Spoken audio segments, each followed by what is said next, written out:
Assalomu alaykum hurmatli sport muxlislari. Efirda Paranews ko'rsatuvi va studiyada jurnalist Azizjon Mirsaidov. Yoz faslining iyun oyi ham ortda qoldi. Tarix sahifasiga muhrlangan bu oyda parasport olamida o'tkazilgan muhim tadbirlar va musobaqalar haqida to'xtalib o'tamiz.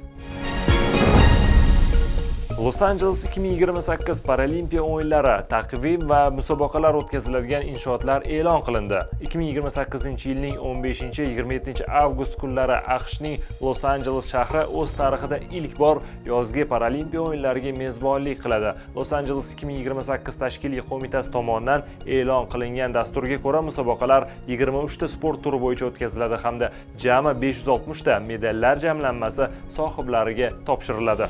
Bu esa Paralimpiya o'yinlari tarixidagi eng yirik dastur hisoblanadi. Tashkilotchilarning ma'lum qilishicha, musobaqalar davomida 1100 soatdan ortiq sport bellashuvlari o'tkaziladi. Los Angeles 2028 Paralimpiadasining eng muhim yangiliklaridan biri para-qoyaga chiqishning dasturga kiritilishidir. U 24-27 avgust kunlari o'tkaziladi va Paralimpiya tarixida ilk bor medallar uchun bahs olib boriladi. Para powerlifting hamda para veloshasiya musobaqalarining aniq manzili hali ham rasman e'lon qilinmadi. Ular 28 tashkiliy qo'mita mazkur ma'lumotni keyinroq taqdim etishini ma'lum qilgan. Shu tariqa Los Angeles 2028 Paralimpiya o'yinlari nafaqat medallar soni bo'yicha, balki musobaqalar geografiyasi, yangi sport turlari va yuqori darajadagi infratuzilmasi bilan ham tarixiy o'yinlar sifatida qayd etilishi kutilmoqda. Qudrat Muhammadiyev hamda Guljanoy Naimova Rim Grand Prixsi g'olibiga aylanishdi. Hisobimizda bittadan kumush va bronza medallari ham bor. 4-iyun kuni Italiya poytaxti Rimda paratekvando olamidagi nufuzli musobaqalardan biri Rim xalqaro Grand Prixsi o'tkazildi. G6 tasnifidagi mazkur muhim reyting musobaqasida 14 nafar vakillarimiz ishtirok etishdi.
Ahamiyatlisi bahslar yakunida paratekvandochilarimiz 2 oltin, 1 kumush va 1 bronza medallariga ega chiqib, umumjamoa hisobda musobaqa peshqadamiga aylanishdi. Xususan Qudrat Muhammadiyev hamda Guljanoy Naimova oltin medal, Asadbek Toshtemiriyev esa kumush medalni qo'lga kiritdi. Shu bilan birga Zuhriddin Tokirov bronza medal bilan musobaqani yakunladi.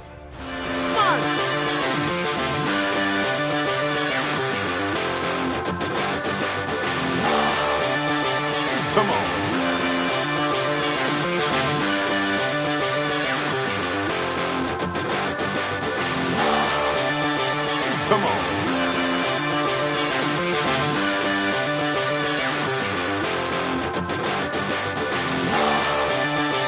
Come on.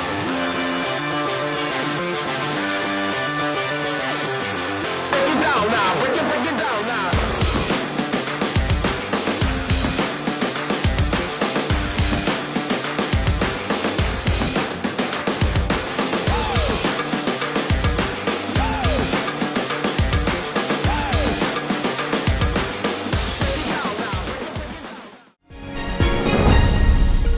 Parakanoichilarimiz Osiyo chempionatini umumjamoa hisobida 1-o'rinda yakunlashdi. 4-7 kunlari Qozog'istonning Turkiston shahrida parakanoida eshkak eshish bo'yicha qit'a birinchiligi tashkil etildi. Musobaqada terma jamoamizning 12 nafar vakillari ishtirok etib, yakunda vakillarimiz tomonidan 9 ta oltin, 7 ta kumush hamda 3 ta bronza medallari qo'lga kiritildi.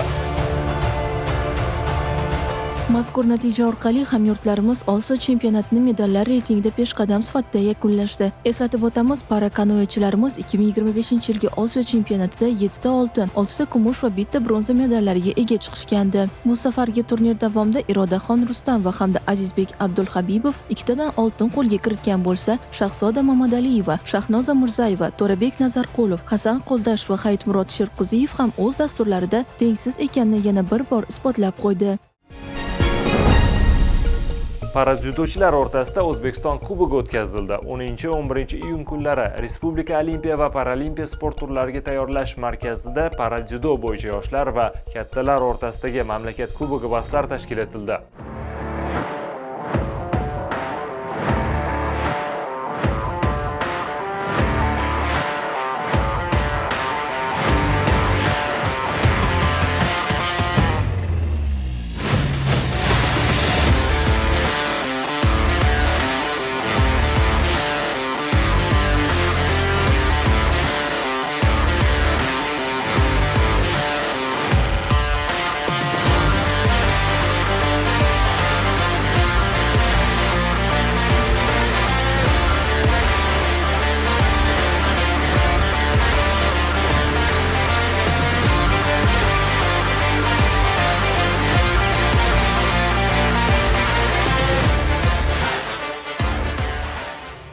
Dasturga ko'ra, musobaqaning ilk kunida yoshlar, ikkinchi kunga bellashuvlari doirasida kattalar o'rtasida J1 va J2 klasslaridagi bahslar tashkil etildi. Joriy yilgi O'zbekiston Kubogida respublikamizning barcha hududlaridan umumiy hisobda 300 nafarga yaqin atletlar g'oliblik uchun kurash olib borishdi. Musobaqa yakunida g'olib va sovrindorlar O'zbekiston Milliy paralimpiya qo'mitasi rahbariyati tomonidan taqdirlandi. Respublika Olimpiya va Paralimpiya sport turlariga tayyorlash markazida Orzular paradi tantanali tadbiri o'tkazildi. Har bir sportchi o'z faoliyati davomida Olimpiya va Paralimpiya o'yinlarida ishtirok etishni, yurti bayrog'ini baland ko'tarishni orzu qiladi.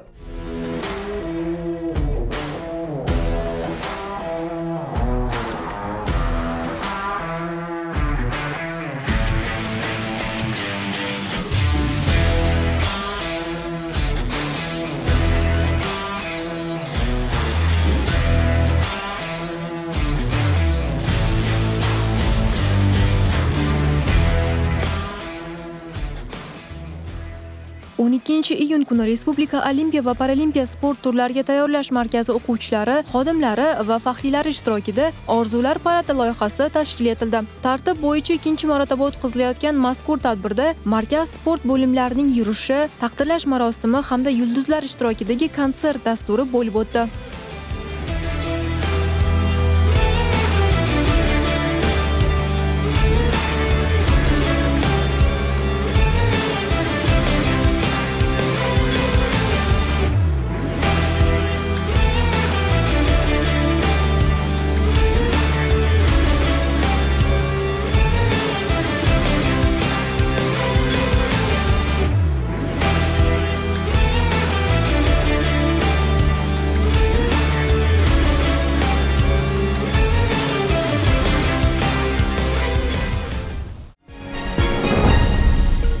Akvatlon bo'yicha O'zbekiston chempionati tashkil etildi. 14-iyun kuni poytaxtimizdagi Respublika Olimpiya va Paralimpiya sport turlariga tayyorlash markazida paratriatlonning akvatlon yo'nalishi bo'yicha O'zbekiston chempionati o'tkazildi.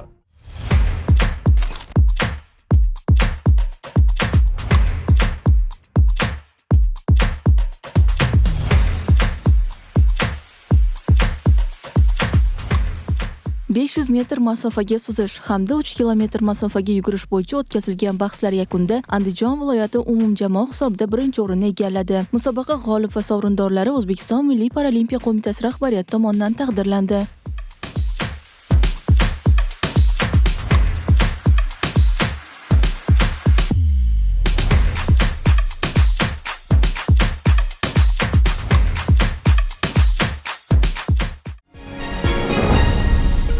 Paraakademik eshkak eshish plavzivdagi Jahon Kubogida navbatdagi oltin medallar qo'lga kiritildi. 12-14 iyun kunlari Bolgariyaning Plavziv shahrida paraakademik eshkak eshish bo'yicha Jahon Kubogining ikkinchi bosqichi tashkil etildi.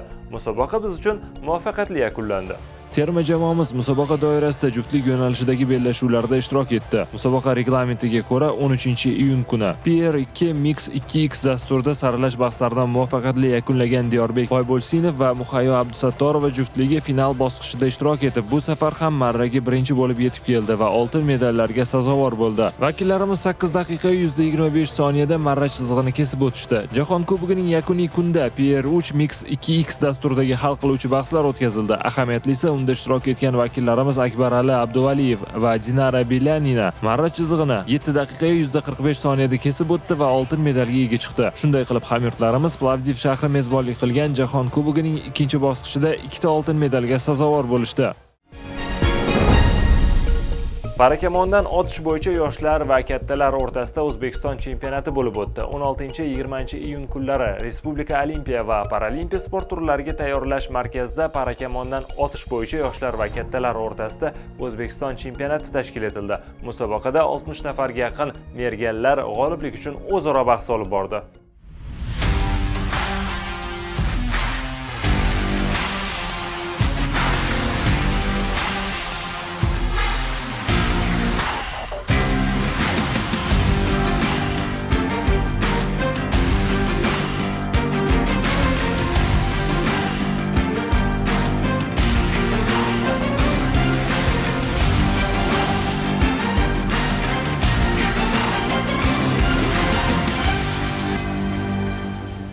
Erkaklar o'rtasidagi klassik dasturda Abbos Abdug'aniyev, Abad Nosirov hamda Fazliddin Haydarovlar oltin, kumush va bronza medaliga ega chiqishdi. Shu yo'nalishda qizlardan Sarvinoz Abdullayeva oltin, Barchinoy Abdusalomova kumush hamda Iroda Abdukarimova bronza medalni qo'lga kiritdi. Kompot dasturi natijalari bo'yicha esa Abdulvahob Qirg'izboyev oltin, Ahmadjon Utanbayev kumush va Muhammad Sunnatullayev bronzaga ega chiqdi. Qizlarimiz Umida Rahimberdiyeva birinchi, Shohida To'rayeva ikkinchi va Mavluda Abdunazarova 3-o'rin bilan musobaqani yakunlashdi.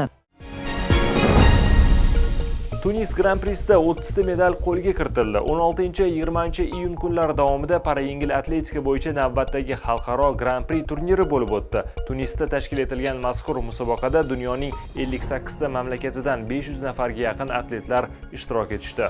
Ahamiyatlisi bellashuvlarda 30 nafar sportchi bilan qatnashgan vakillarimiz yakunda 8 ta oltin, 11 ta kumush va 11 ta bronza, jami 30 ta medalga ega chiqishdi. Bellashuvlar davomida Qudratullaxon Ma'rufxo'jayev va Bahodir Davlatov hisobimizga 2 tadan oltin medallarni taqdim etishdi. Shuningdek, Yorqinbek Odilov, Musulmonqul Ahmedov, Yoqutxon Xolbekova hamda Farog'at Muhammadqulova ham o'z dasturlarida oltin medallarni qo'lga kiritishdi. Para qilichbozlarimizdan tarixiy natija. Satellit turnirida 7 ta medal jamg'arildi. 19-22 iyun kunlari davomida Turkiyaning Mersin shahri para qilichbozlik bo'yicha xalqaro satellit turnirini tashkil etdi.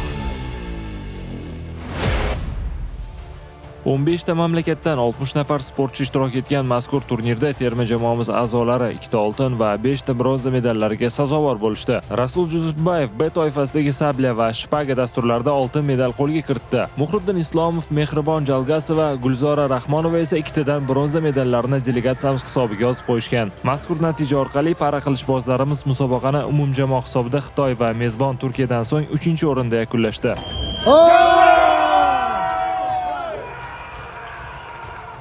O'zbekiston chempion! O'zbekiston Milliy paralimpiya qo'mitasi ishchi guruhi Los Angeles 2028 yozgi paralimpiya o'yinlari tashkil etiladigan sport inshootlari bilan tanishdi. 24-26 iyun kunlari davomida O'zbekiston Milliy paralimpiya qo'mitasi bosh kotibi Farruh Ahmedov hamda qo'mita raisi o'rinbosari Bobur Hamrayev Amerika Qo'shma Shtatlarida xizmat safarida bo'lishdi. Mutasaddilar xizmat safari doirasida 2028-yilning 15-27 avgust kunlari Los-Anjeles shahri mezbonlik qiladigan 18-yozgi Paralimpiya o'yinlari davrida musobaqalarning tashkiliy ishlari, jumladan musobaqa dasturlarini tashkil etish, transport va logistika masalalari O'zbekiston delegatsiyasining o'yinlardagi ishtiroki bo'yicha taqdimot bilan tanishtirildi. Tashkiliy guruhlar bilan ikki tomonlama uchrashuvlar o'tkazildi. Shuningdek, Los-Anjeles 2028-yozgi Paralimpiya o'yinlari uchun mo'ljallangan sport inshootlarini o'rgandi. Dastlabki manzil musobaqa doirasida para yengil atletika bellashuvlari hamda rasmiy yopilish marosimi o'tkaziladigan Los-Anjeles Memorial Kolizeyi bo'ldi. 1923-yilda bunyod etilgan mazkur arena 77.500 nafar muxlisni o'z bag'riga sig'dira olishi bilan ajralib turadi. Bundan tashqari vakillarimiz kunning ikkinchi yarmida yozgi Paralimpiya o'yinlarining para qilichbozlik, para taekwondo, para dzyudo, bocha hamda para stol tennis bahslari tashkil etiladigan Los-Anjeles Kongress markaziga tashrif buyurib, majmuada yaratilgan sharoitlar bilan tanishishdi. Iyun oyi davomida Paralimpiya oilasida o'tkazilgan xalqaro musobaqalar, tayyorgarliklar hamda tadbirlar tafsilotlariga oid lavhalarimiz mana shulardan iborat edi. Kelgusi dasturlarda ko'rishguncha xayr, salomat bo'ling.